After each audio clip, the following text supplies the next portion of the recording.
کی یہ فکر نہیں ہے۔ میں آپ کو مثال رسول اکرم صلی اللہ علیہ وسلم کے بعد میں آپ کے دور کی بھی مثال دوں گا، لیکن پہلے بعد ایک علاقے میں ایک خاتون فوت ہو گئی، کسی علاقے میں خاتون فوت ہو گئی، اور اس خاتون کو غسل دینے والی پورے محلے میں ایک ہی عورت ہوتی تھی، جو اگر کوئی عورت اس محلے میں فوت ہوتی تو وہ خاتون اس کو غسل دیتی، وہ غاسلہ تھی۔ ہر عورت غسل نہیں دیتی تھی، ایک تو لوگوں کو اکثر طریقہ پتہ نہیں ہوتا، اور کچھ لوگ ڈرتے ہیں، میت کو ہاتھ نہیں لگا، شکل بھی نہیں دیکھتے، وہ یہ سمجھتے ہیں کہ یہ جو مری ہے یا مرا ہے اسرائیل سمجھو اسی گھر میں آیا ہوا ہے، اب ہم وہاں جائیں گے تو اسرائیل ہمیں بھی دیکھ لے گا، وہ دیکھے گا اچھا ابھی تک یہ بھی پھر رہا ہے، اگلے دن ہمارے گھر میں آ جائے گا۔ ایسا اندھیر کھاتا نہیں ہے اللہ کے کہ وہ شکل دیکھ لے گا ورنہ بھولا ہوا ہے، ایسا نہیں ہے،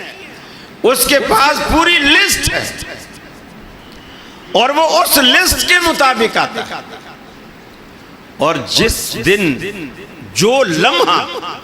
اس کی لسٹ میں لکھا ہوا ہے نا، یقین مانو اگر وہ شخص اپنے بچوں کے لیے مٹھائی لے کر شہر سے گھر میں داخل ہو رہا ہے اور اس نے گھر میں ابھی دایاں قدم اندر رکھا اور وہی اس کی موت کا وقت ہے تو فرمایا لا یستاخرون ساعۃ ولا یستقدمون، اس کو جو باہر والا قدم ہے وہ بھی اندر رکھنے کی اجازت نہیں دیتے، دہلیز کے اوپر دھڑام گر جاتا ہے، وہیں اس کی موت آ جاتی۔ تو اس علاقے میں ایک ہی خاتون تھی جو پورے محلے میں جو بھی عورت فوت ہوتی تھی وہ اس کو غسل دیتی۔ جب اس کے پاس گئے کہ جی فلاں گھر میں فوتگی ہو گئی ہے، عورت ہے، تو آپ بڑی بھی آپ چلیں وہاں غسل دیں، تو اس نے کہا میں حالت حیض میں ہوں، پہلے علماء سے یہ مسئلہ پوچھو آیا میں غسل دے سکتی ہوں یا نہیں۔ مولوی سے مسئلہ پوچھا، مولوی کوئی کہے دے سکتی، کوئی کہے نہیں دے سکتی، جیسے عادت ہے مولوی کی لڑنا شروع کر دی۔ اب جو کہہ رہے ہیں دے سکتی ہے، اچھا یہ سعادت بھی اللہ تعالیٰ نے اہل حدیثوں کے حصے میں رکھی ہے۔ سچی بات ہے، ہم کوئی بھی بات سنتے ہیں پہلے پوچھتے ہیں اس کی دلیل کیا ہے، دلیل کیا ہے۔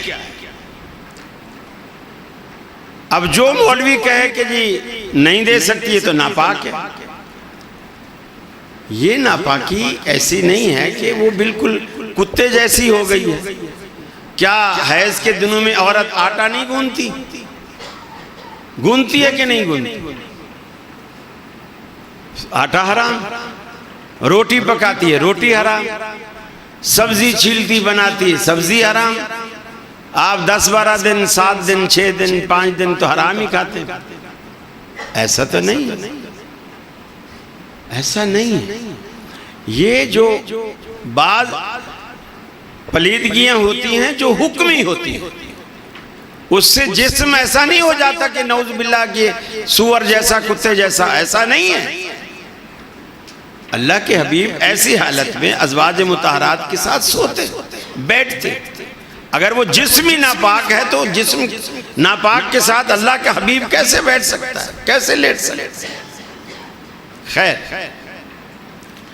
اب جنہوں نے کہا ناجائز ہے، یہ غسل نہیں دے سکتی، ناپاک ہے، لوگوں نے پوچھا دلیل، تو وہ کہے دلیل تو ہمیں پتہ نہیں، بس وہ غسل نہیں دے سکتی۔ دوسروں کے پاس گئے، انہوں نے کہا دے سکتی ہے، انہوں نے کہا دلیل، بولے دلیل تو پتہ نہیں، بس یہ ایسی پلیدی نہیں ہے، بس دے سکتی۔ پبلک پریشان، جیسے آپ لوگ کہتے ہیں یار ہمیں تو